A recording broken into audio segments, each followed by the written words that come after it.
Hi everyone, welcome to this week's art vlog. After over a month of waiting, this sketchbook I ordered finally arrived, and the joy of receiving it made the long wait an afterthought. I love it because it has heavier weight paper, and I've been improvising with Hahnemühle sketchbooks that I'm actually pretty impressed with because of their ability to handle gouache and water.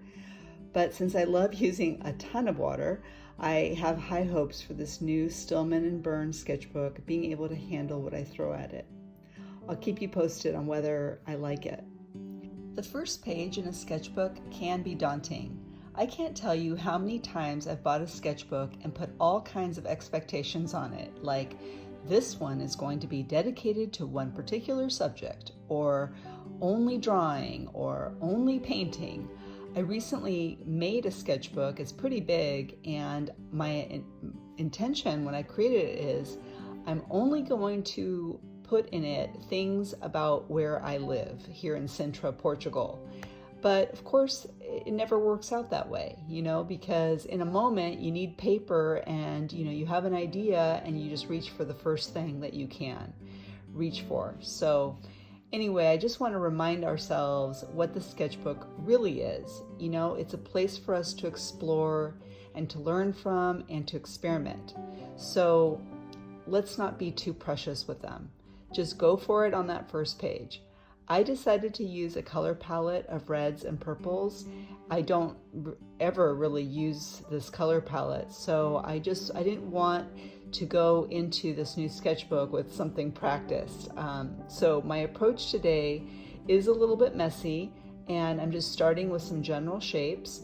I want to show you how mixed media, and in this case like acrylic paint pens and pencils that I'll use later, can really organize an artwork. So I hope this video inspires you to go for it with paint, and if you need a little more structure, wait until you add in the details.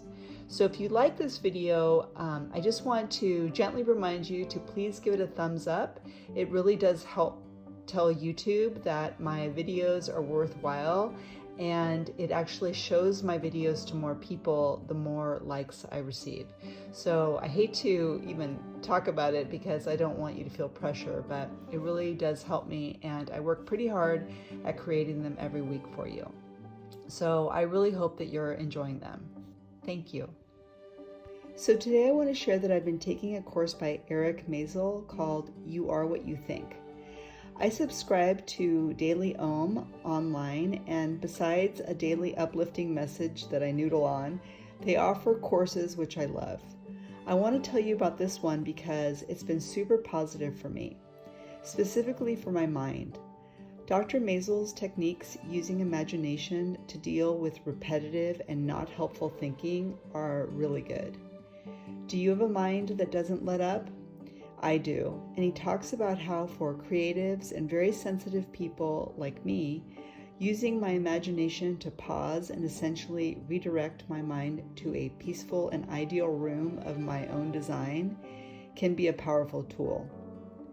I'm not going to talk more about his methods because I'm not a doctor. I only have my experience, and if it can help you, I can at least share what helps me on my creative journey. So if it interests you, I do recommend it. I've been meditating for over 20 years, and while I believe wholeheartedly in the power of meditation, Dr. Maisel's approach is a lot more fun and creative. After this morning's lesson with Dr. Maisel, I was inspired to paint a window scene. For me, the ocean is a symbol for abundance and possibilities. Every time I walk along the beach, the waves gently wash away any feelings and thoughts that bother me. So painting an ocean in a window really means something to me. I scrolled through paintings of my favorite painter of all time, Matisse, to help figure out a general idea. He has several of women reclining that inspired me. As you know, if you've been following my blog, I'm working on painting without sketching first. So I decided to go bold and paint my outlines in red and use that as an underpainting. I'm using mostly gouache by Royal Talens and Opera Rose by Windsor & Newton. Many years ago, I got to swim with dolphins, and it was a peak experience in my life. A friend of mine and I were surrounded by several dolphins that were jumping playfully around us. At first, it was a little scary and intense because dolphins are super powerful creatures. But once I breathed and relaxed, my heart was so full of joy. Dolphins are considered by many cultures to be a symbol for good luck and joyfulness. And after my swim with them, I adopted them as a symbol for my life too. I feel like when life has challenged me, when I finally come through to the other side of something really big, I eventually come to the realization that there's an opportunity for me to level up my joy. Let me be clear, I'm not minimizing emotional trauma. In my life, emotional trauma has brought me to my knees, and it's at these times that I lean heavily toward asking myself, okay, what am I here to learn about this situation? And usually for me, it means becoming stronger and more resilient than I was, and in ways where I rely on my inner compass and deeper levels of self-love even more. In the aftermath of difficulty, it's easy for me to distrust life a little and walk around like my wings are broken. But life shows me again and again that joy is possible, and if I choose it, then it will be a deeper and wider feeling than I had before. So I do the work to get me there, which is how I ended up taking Dr. Maisel's course. We all deserve joy. It isn't always easy to reach, but really so worth it, and we are so worth it. For me, it's completely an inside job, realizing that I have everything I need right inside me. Expressing myself creatively, like painting an ocean of possibilities, feels really hopeful. This is the magic of making art. We can paint, draw, illustrate pictures of new and better feelings. They don't have to be elaborate images, we just need to connect them to our own meaning. And for me, this morning, this sketchbook painting means less thinking and more being, just sitting and imagining the sea washing away thoughts that no longer serve my highest good. I've been making windows for a long time. I remember when I was learning Photoshop Elements 20 plus years ago, yikes. And there was a magazine that showed the work of Photoshop geniuses, or at least I thought they were. There was one digital artwork of a girl that she was suspended in midair over her bed, and she was facing an open window to the universe, like there were nebula outside of her window. Her arm was extended out, so a part of her was really one with it already. And I loved the image so much. It reminds me of a Hindu mantra.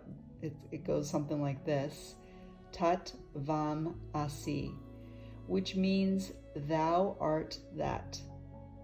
Or another way to say it is, I am that. And from that moment, windows in my art have always felt like a mirror of my soul. Sometimes a window will depict a piece of my everyday life that I'm super grateful for, or other times a window can be an opportunity to place something in it that makes my heart sing, with the hope that I'll experience it one day. Kind of like putting a dream out there on a vision board. It's a similar concept. This is why I want my mind to be a place uncluttered by relentless and unhelpful thinking that causes me sometimes anxiety and sadness. And instead, I want it to be a place where I sow seeds of joyful possibilities as much as possible. I want this for you too. So thanks so much for being here today, for listening, and for watching. I am very grateful for your attention, and I hope you all have a great week. Happy creating.